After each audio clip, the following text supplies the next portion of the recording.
explainer. Okay, so today we're diving into something super fascinating, bridging thousands of years of ancient history right up to the cutting edge of modern nutritional science. You know, we hear the term superfood thrown around constantly these days, right?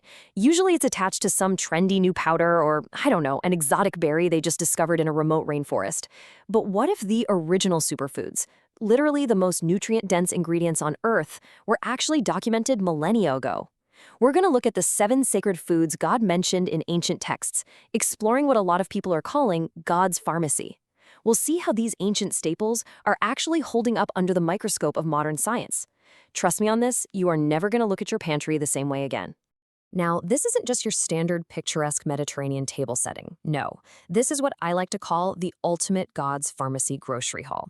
Long before we had clinical trials or nutritionists or high-tech labs analyzing every single macro and micronutrient, there was this very specific collection of natural foods. These items were completely foundational to the ancient world. I mean, they provided sustenance, healing, vitality, the whole shebang. We're looking at a diet that literally fueled entire civilizations, and it contains the very foods Jesus ate daily. It's this ancient grocery list that predates our modern understanding of wellness by, well, centuries, yet somehow it perfectly aligns with it. Okay, let's dive into this.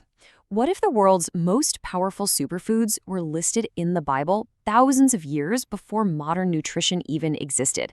It kind of challenges a lot of our modern assumptions, doesn't it?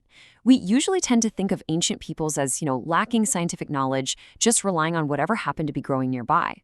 But when you look closely at the specific foods highlighted in these ancient texts, wow, a very different picture emerges. We see a highly curated list of ingredients that just so happen to be the exact same foods modern cardiologists, neurologists, and dietitians are desperately trying to get us to eat more of today. These aren't just old staples. They are biblical superfoods science can't ignore. Now, what's really interesting about this slide is that this highly curated list actually traces back to one very specific ancient text. Deuteronomy chapter 8, verse 8. It describes a good land, right? A land of wheat and barley, of vines and fig trees and pomegranates, a land of olive oil and honey. This right here is the blueprint. These are the 7 sacred foods that formed the literal foundation of God's pharmacy. For centuries, people read this mostly as a description of agricultural abundance, a divine blessing. But today, we're reading it as a strict nutritional blueprint. So let's break down this grocery haul from God's pharmacy and see exactly what makes these foods so incredibly powerful. Let's kick off our rapid breakdown with one of the most vibrant foods on that list, the pomegranate. Think about living in a harsh, arid climate. The pomegranate's thick skin perfectly protected those precious, juicy arils inside, making it an absolute essential for survival. In the ancient world, this wasn't just a quick snack. It was a profound symbol of life, abundance, and vitality. They would press these for juice, eat them fresh, and literally utilize them in ways that maximized every single drop of their vibrant essence. So, ancient texts valued it as a sacred, life-giving food. But today, modern science tells us exactly why. Those deep red seeds, they are absolutely packed with potent antioxidants, specifically punicalagins, which basically act like tiny cellular bodyguards. They're heavily studied right now for their incredible heart support properties. Science shows us these compounds actively fight inflammation and protect our cardiovascular system. The ancients knew it was good for the heart in a spiritual, symbolic sense, but modern science confirms it's quite literally protecting the physical heart. Crazy, right? And that brings us to the timeless staple. If there's one single ingredient that completely defines the ancient Mediterranean diet, it's gotta be olive oil. It was absolutely central to their way of life. I mean, they used it for cooking, for lighting their lamps, for healing wounds, and even for religious anointing. When olive oil in the Bible explained is the topic, you're essentially hearing the story of the era's absolute lifeblood. It was a daily dietary staple that provided necessary, sustained energy in what was a very demanding world. And the logic behind why it was so essential? Well, it's flawlessly backed up today.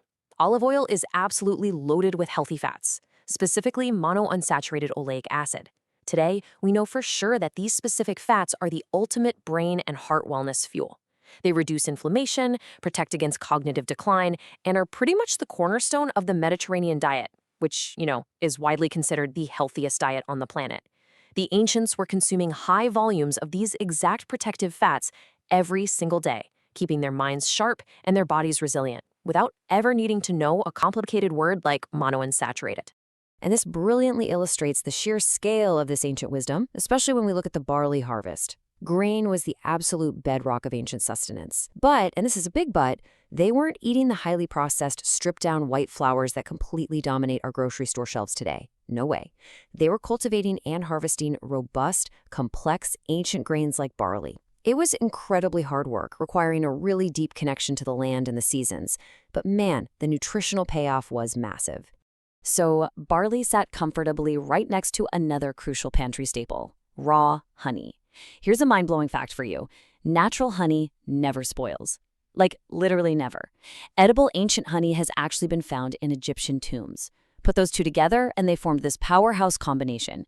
You had complex carbohydrates for sustained, slow-burning energy, and this natural, unrefined sweetness that also served real medicinal purposes. These weren't just occasional little treats. These were the very foundation of daily nourishment.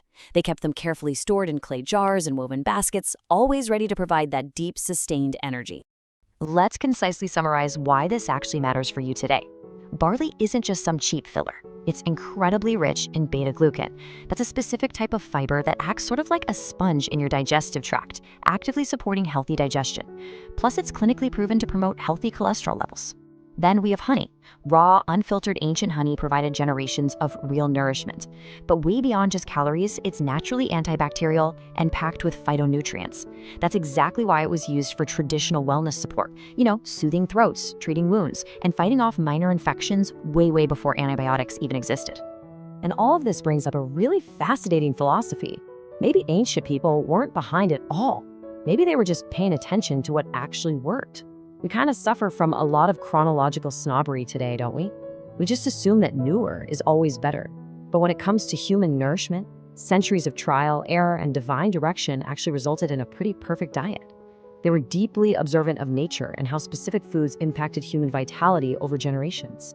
So yeah, they may not have had the vocabulary of modern science, but they possess the undeniable wisdom of the results. We've really only just scratched the surface of Deuteronomy 8:8 here, and the incredible nutritional power hidden in plain sight within these ancient texts.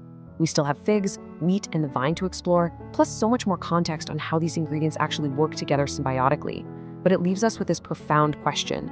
If ancient texts correctly identified the ultimate diet for human vitality thousands of years before the invention of the microscope, what other ancient wisdom are we just completely ignoring today?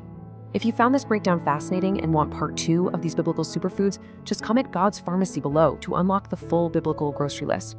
Thank you so much for joining me for this explainer. Keep learning, stay curious, and I'll see you in the next one.